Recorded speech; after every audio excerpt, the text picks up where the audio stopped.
Here, Niels Anderson, men's track and field coach, women's track and field coach. Coach, outdoor season is underway, kind of in full swing here. You had a great weekend last weekend at Gustavus. Before we talk about this weekend's meet down in La Crosse, let's talk a little bit about what's happened so far in the outdoor season and what you've seen. Yeah, I've been very excited. We were at Gustavus this past weekend, and we had multiple top 5 performances. We had a lot of lifetime PRs. It was a great, nice, warm day, just what we were looking for. And, of course, Ross Kinderman, I'm sure you were going to mention him real soon, broke the record, and I was looking back at the record. It was on that day 10 years prior. So it's kind of fun. So 10 years ago, that record was broken, and he just came back and not only broke it, but really broke it in convincing fashion. You know, we were talking off camera a couple of days ago about that performance, and really it surprised you, not necessarily that he broke the record, but by the time that he posted compared to the old record, I mean, that's a huge drop in time. Huge drop. It was the perfect race. He was set up, one guy on each side of him, each running the same time. He came out like a rocket. And what's interesting is typically freshmen have a hard time converting to that extra 3 inches on the hurdle height. And, you know, just even 2 weeks prior, he had kind of struggled a little bit with it. But all of a sudden, everything clicked, everything came together. In the prelims, he broke the record, and then in the finals, he shattered that again. So it was just a great moment. Everything kind of came together, and now he's right now in an opportunity, at least, to be in the conversation for a national qualifier.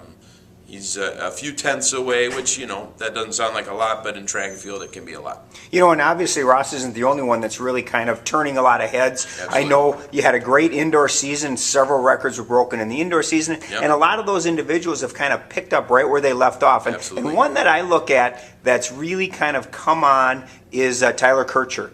And has really, you know, he had a great indoor season and really is doing some phenomenal work, you know, this is senior season and really kind of making it happen.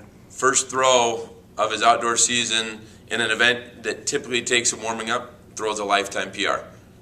Moves up, you know, he's second all time, and he beat his own second place record. And so when you see that right away, it's just, again, I feel like a broken record, but it's just a testament.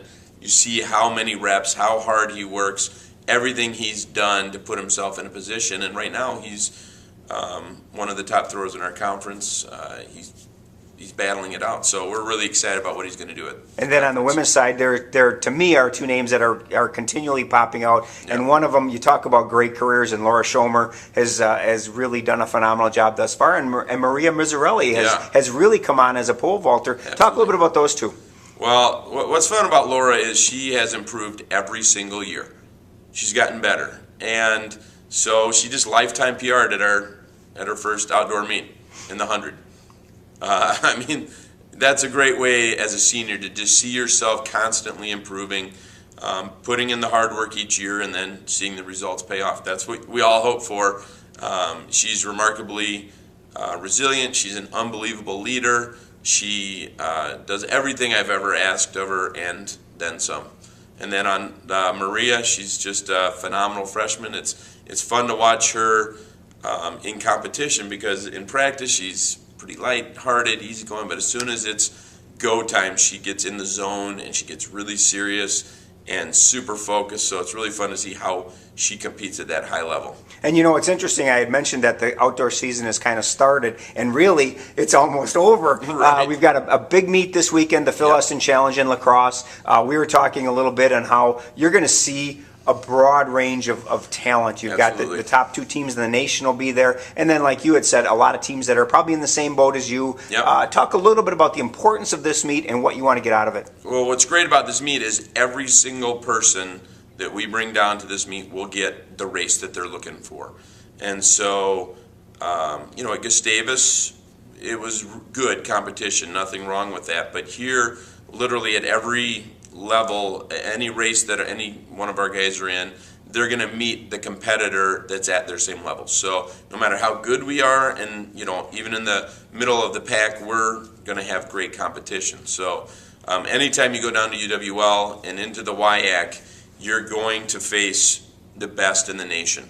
It is not uncommon for the WIAC to sweep the top 2, 3, 4 even spots in the nation year in and year out. It's just a question of which school will do it. We always know UWL is up there. So, they're the standard bearer for every track and field program in the United States, D1 and D2, D3 even.